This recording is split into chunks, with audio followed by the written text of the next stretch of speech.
अस्सलाम वालेकुम। आज हम शुरू करेंगे रिलैक्सेशन मेथड। अब हम रिलैक्सेशन मेथड का सवाल जो करेंगे वो इस तरह का क्वेश्चन करेंगे जिसमें हमारे पास एरर होगा। अब जब रिलैक्सेशन मेथड में हमारे पास एरर होना तो उसको सॉल्व करना थोड़ा मुश्किल हो जाता है। तो आज हम उस तरह का सब क्वेश्चन सॉल्व करेंगे। ठीक है। तो सबसे पहले इसमें आपको क्या करना है, आपको वही चेक करना है कि भाई ये डायगोनली डोमिनेंट है या नहीं है। तो ये डायगोनली डोमिनेंट है बिल्कुल। अब मैं चेक नहीं करवा रहा तो क्योंकि आपको आ चुके हैं चेक करना, तो आपको कोई फायदा नहीं है उसका। और ये डायगोनली डोमिनेंट है मतलब ये कन्वर्ज करेगा। अब क्या है, सबसे पहले आपको क्या करना है, इसकी रेसिड्यू फॉर्म बना देनी है। R X 10x -2y -2z -6। इसी तरह आर वाई की भी बनानी है। -x +10y -2z -7। इसी तरह आर जेड की भी बनानी है। -x -y +10z -8। R X 0, R Y 0, R Z 0। ये तो सबको पता ही होगा। ठीक है। फिर उसके बाद क्या करना है, हमें एक मैट्रिक्स ले लो। एक ही मैट्रिक्स बना लो, उसको सपोज कर लो। एक ही मैट्रिक्स बना लो अब।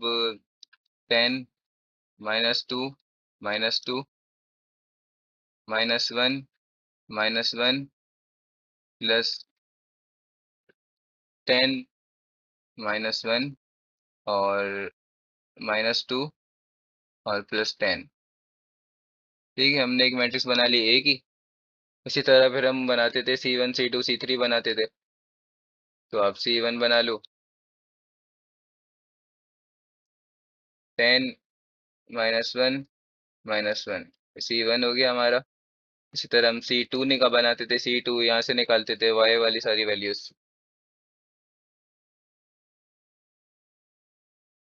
-2 10 1। इसी तरह से आप C3 निकाल लेंगे। -2 -2 10। ठीक है। तो अब क्या करते थे, उसके बाद हम टेबल बनाते थे। x y z r x r y r z। ठीक है। सबसे पहले हम इनिशियल कंडीशन के लिए जो हम लेते हैं, इनिशियल गैस लेते हैं, वो हम जीरो लेते हैं। 0 0 0।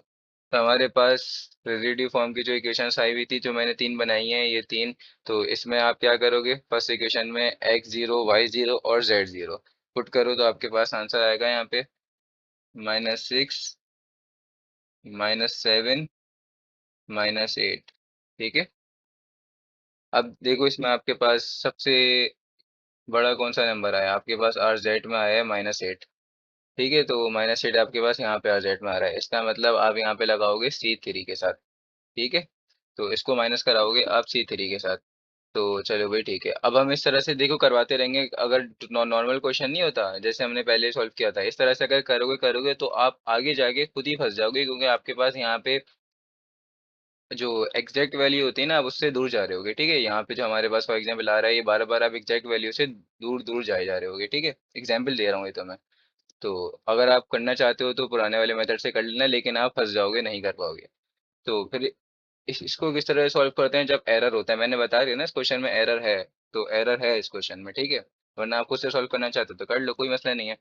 तो इसमें क्या करते हैं, फिर जो हमारे पास सबसे ग्रेटर वैल्यू आती है ना, ये जो ग्रेटर वैल्यू में मेरे पास 8 आई है, इसको आप डिवाइड कराओगे 10 से। और 10 से क्यों कराओगे, क्योंकि आपके पास देखो अभी आर जेड आया ना कैपिटल, तो आर जेड का आप सबसे बड़ा वो देखो क्या कहते हैं, सबसे कैपिटल नंबर देखो क्या हमारे पास 10 है। 10 है तो 10 से कराओगे। अगर 10 के अलावा कुछ और होता तो फिर आप उसको दूसरे नंबर से करवाते। ठीक है। तो 10 से हम डिवाइड कराएंगे, हमारे पास बन जाएगा, क्या बन जाता है, 0.8 बन जाएगा। ठीक है। सही है, हमारे पास ये बन जाएगा। फिर हम क्या करेंगे, 0.8।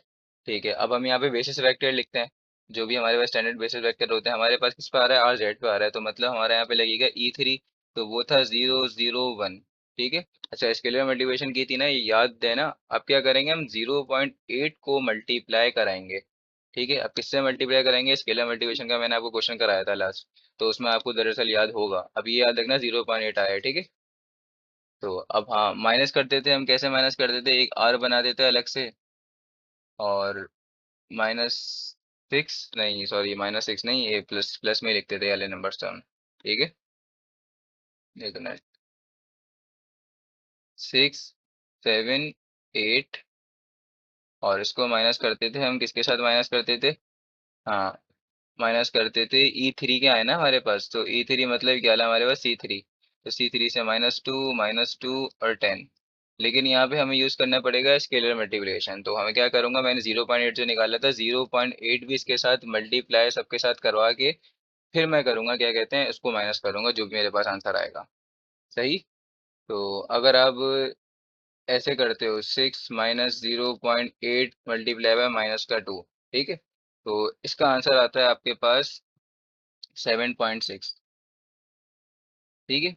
इसी तरह से आप फिर क्या करोगे, 7 माइनस करोगे 0.8, और उसके वही भी -2 आएगा, तो इसका आंसर आता है आपके पास 8.6। ठीक है। फिर उसके बाद आप करोगे किसके साथ, हाँ, 8 -0.8 और 10 के साथ करोगे, तो इसके साथ इसका आपके पास आएगा 0। ठीक है भाई। तो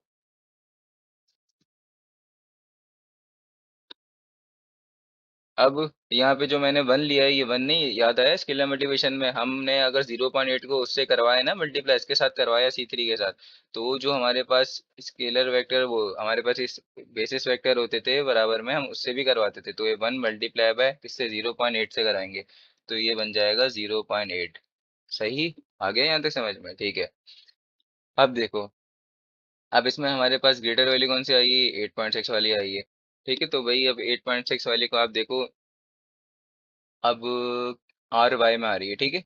तो RY मतलब C2 से हम माइनस कराएंगे इसको, और पहले तो 8.6 को आपको डिवाइड करवाना पड़ेगा, C2 में आपके पास कैपिटल कौन सी वैल्यू है, 10 आएगी। ठीक है, आप देख सकते हो यहाँ पे, आप डायगोनल एलिमेंट देख सकते हो, डायगोनल एलिमेंट दरअसल लेके जाते हैं। तो अगर कुछ और होता तो उससे कराते, 8.6 डिवाइडेड बाई 10 अगर आप करते हो तो आपके पास आएगा 0.86। ठीक है, 0.86 आएगा, इसका मतलब मल्टीप्लाई कराओगे 0.86 से। याद हो गया ये नंबर, 0.86, ये नंबर याद रखना। और यहाँ पे हम लेंगे E2। ठीक है, जो कि हमारे पास आएगा 010, यही आएगा। सही।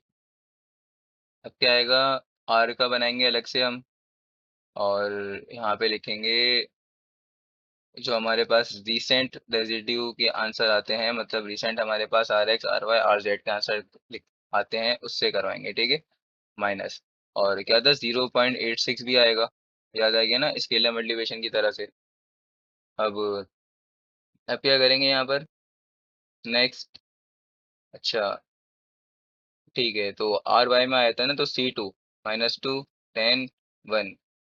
अब तो सब समझ ही गए होगे, इसको इसके साथ करवाओगे। ठीक है, ऐसे 7.6 -0.8 मल्टीप्लाई बाय -2 ऐसे करके। ठीक है, तो इसका आपके पास बनेगा, फर्स्ट का 9.32, सेकंड का आपके पास बनेगा 0, थर्ड का आपके पास बनेगा 0.86। कैसे, आपको पता है ना, जैसे कि लास्ट वाला देखते हैं। ठीक है, 0 -0.86 मल्टीप्लाई बाय 1 के सामने से यहाँ से मल्टीप्लाई कर रहा हूँ, वो माइनस मल्टीप्लाई सब यहाँ से कर रहा हूँ। ठीक है, तो ये हो गया। अब देखो, यहाँ तो करा दी हमने 0.86 से, लेकिन हमें यहाँ पे बेसिस वेक्टर में भी करवाना हम पड़ता है। ठीक है, तो इसका आ जाएगा, अगर मैं 1 के साथ कराऊंगा तो ये आ जाएगा मेरे पास 0.86। इसको एस कर देते हैं।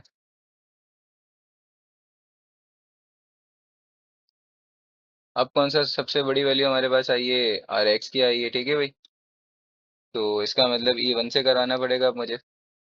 और हाँ, और आपको एक और बात बताता चलूँ कि आप भी कैसे पहचानोगे क्वेश्चन में एरर है। मैंने आपको एक बात बताई थी कि हमेशा इस मेथड की हमारे पास खास बात ये है कि अगर एरर ना होना तो फर्स्ट आइटेशन के बाद ये आंसर दे देगा।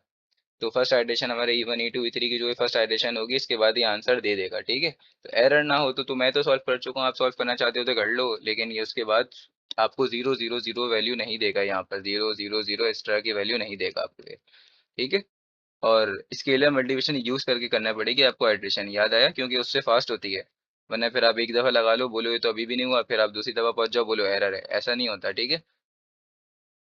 तो अब क्या हमारे पास या E1 का है, E1 होता है 1 0 0। अब आप 9.36 ये नंबर मिला है ना आपको, तो 9.32 को डिवाइड करोगे 10 के साथ, क्योंकि आप देख सकते हो यहाँ पे भी हमारे पास जो डायगोनल एलिमेंट है वो 10 ही है। ठीक है, ग्रेटर वैल्यू जो है, और C1 लग लगेगी ना इसमें, क्योंकि हमारे पास RX का है, C1 लगेगी इसमें, ये रही C1।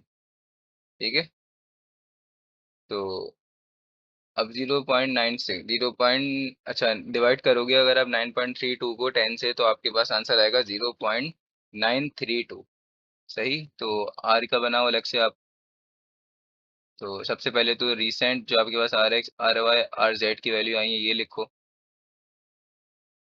फिर क्या होगा, माइनस इसके साथ, अच्छा ये मैं यहाँ पे लिखना भूल गया, 0.932 के साथ मल्टीप्लाई करके माइनस करोगे। ठीक है।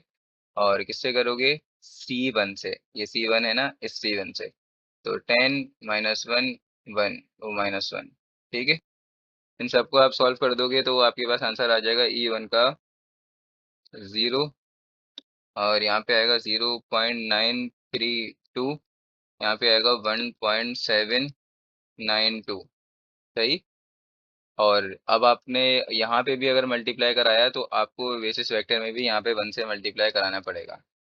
तो 1 से आप मल्टीप्लाई कराओगे तो आपके पास आएगा 0.932। ठीक है। किसको किसको मल्टीप्लाई कराना है, जो हमने निकाला नहीं था, इसको डिवाइडेड बाय 10 किया था, फिर उसी को सेम हमें मल्टीप्लाई करना पड़ेगा यहाँ पर और इधर। ठीक है। तो इसको अब इरेज कर लेते हैं। अब आप देखो इसमें आपके पास ग्रेटर वैल्यू कौन सी आई है। हमारे पास जो ग्रेटर वैल्यू आ रही है अब, वो आ रही है 1.792। ठीक है। तो ये आ रही है RZ में, इसका मतलब हमारे पास अब लिखेगा E3, जो कि होता है 0 0 1। अब यहाँ वन, ये जो वन लिखा है ये वन नहीं आएगा यहाँ पे, वही मल्टीप्लाई बाय क्या आएगा, 1.792 डिवाइडेड बाय 10। अगर आप इसको करते हो तो आपके पास आ जाएगा। ठीक है। तो इसका आंसर आपका बन जाता है 0.1792, ये बन जाता है। तो 1 से मल्टीप्लाई करोगे तो यही बनेगा 0.1792।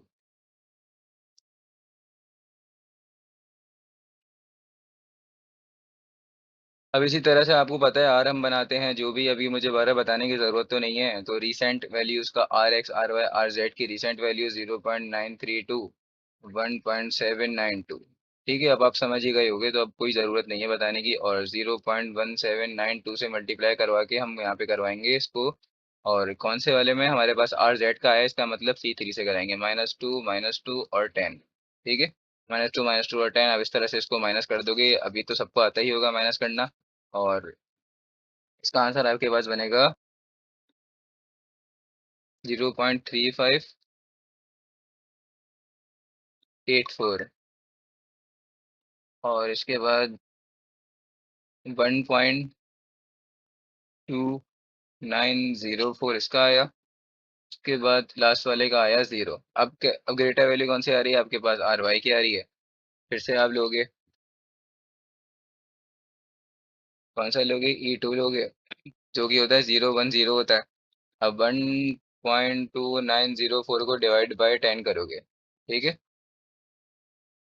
और आपके पास फिर उसको मल्टीप्लाई भी कराना पड़ेगा, वही सारे स्टेप जो हम करते जा रहे हैं। ठीक है। तो यहाँ पे आ जाएगा आपके पास, 1 से मल्टीप्लाई करोगे तो 0.12904। ठीक है। और यहाँ पे आ रहा है आपके पास 0.61648। तकरीबन यहाँ पे हमारे पास एक, दो और तीन वैल्यू आ जाए तो बेहतर हो जाएगा। ठीक है। तो इतना टाइम्स कर लो कि बस यहाँ पे तीन तीन आ जाए, जैसे इसकी एक दो आ गई, इसकी एक आई है अभी खाली। तो ठीक है, समझ गया मेरी बात। 0, और उसके बाद 0.12, 904 ये सब आप लोगों को समझ में आ रहा होगा किस तरह से किया है, ठीक है। क्योंकि हमने यहाँ पे ऐसे कॉलम बना के पहले इसकी वैल्यूज लिखी होंगी, R X R Y R Z की लिखी होगी, और उसके बाद माइनस किया होगा, माइनस के साथ मल्टीप्लाई भी किया होगा 0.12904 के साथ किया होगा, ठीक है। और मल्टीप्लाई करके और कौन से कॉलम को उठाए होंगे, हमने उठाएंगे आर वाई वाले, मतलब C2 वाले उठाएंगे। ये सब आपको पता है, तो अब मैं डायरेक्ट डायरेक्ट आंसर ही लिख रहा हूँ यहाँ पे। अब कौन सी कैपिटल आई है हमारे पास, वैल्यू हमारे पास आई है 0.6148, ठीक है। तो मैं इस तरह से आपको सॉल्यूशन इसका शेयर कर देता हूँ आगे कंटिन्यू कर करके। अब आप लोग यहाँ पे देख सकते हो मैंने आपके सामने पूरा का पूरा सॉल्यूशन शेयर कर दिया है। तो अब देखो, आइट्रेशन और लगाना चाहते हो तो लगा लो, कोई प्रॉब्लम नहीं है, लेकिन मैं यहीं पे ही छोड़ दूंगा, ठीक है। क्योंकि देखो आप चेक करो यहाँ पे, दरअसल हमारा जो सॉल्यूशन बन रहा है ना, ये जीरो के करीब जाए जा रहा है, यहाँ पे जाए जा रहा है, जाए जा रहा है, जीरो के क्लोज क्लोज होता जा रहा है। लगाना चाहते हो तो और लगा दो, कोई प्रॉब्लम नहीं है, उसमें भी आप और ज़्यादा आइट्रेशन भी कर सकते हो। लेकिन अभी हम देखो सबका प्लस करते हैं, आप देखना कितना करीब आ रहा होगा हमारे एग्जैक्ट सॉल्यूशन से। सही तो, अगर आप इन सब का प्लस करो, इन सबको आपस में क्या करो, प्लस करो, ठीक है। प्लस, ऐसे प्लस, ऐसे प्लस, तो आपके पास आंसर बनेगा इसका, अभी करके देख लेते हैं। 0.932 प्लस 0.061648 प्लस 0.0058036, 0 आपके पास एक्स का आंसर बन रहा है 0.99955536, ठीक है। अब इसी तरह वाई के लिए करेंगे। अच्छा, वाई के लिए करेंगे, उसके लिए भी हमें प्लस करना पड़ेगा। इसको इरेज कर दूं ज़रा।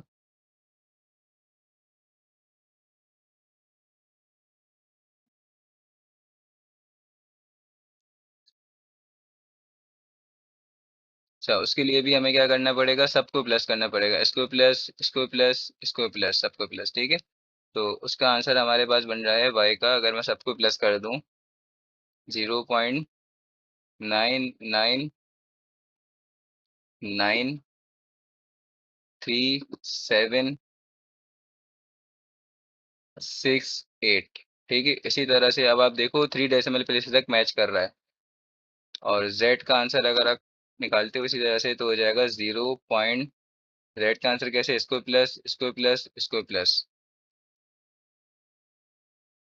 हो जाएगा 0.992826। तो देखो आपके पास आंसर अच्छा खासा मैच कर रहा है, अगर करना चाहते हैं तो एक और एडिशन कर लेना है, लेकिन ये जो एरर होता है वो कभी खत्म नहीं होता, वो हमेशा हमारे पास मिनिमाइज होता है, मोस्टली शिफ्ट करता है एरर, ठीक है।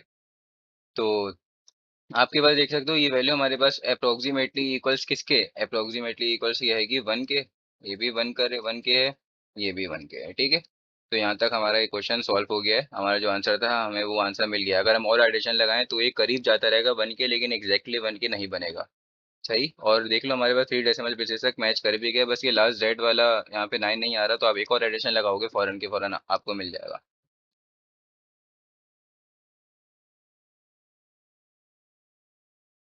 तो यहाँ पे हमने आज ऐसा क्वेश्चन सॉल्व किया जो कि, अगर हमारे पास एरर हो ना रिलेगेशन मेथड में, तो वो किस तरह से होता है, हमने आज उस तरह से सॉल्व किया क्वेश्चन।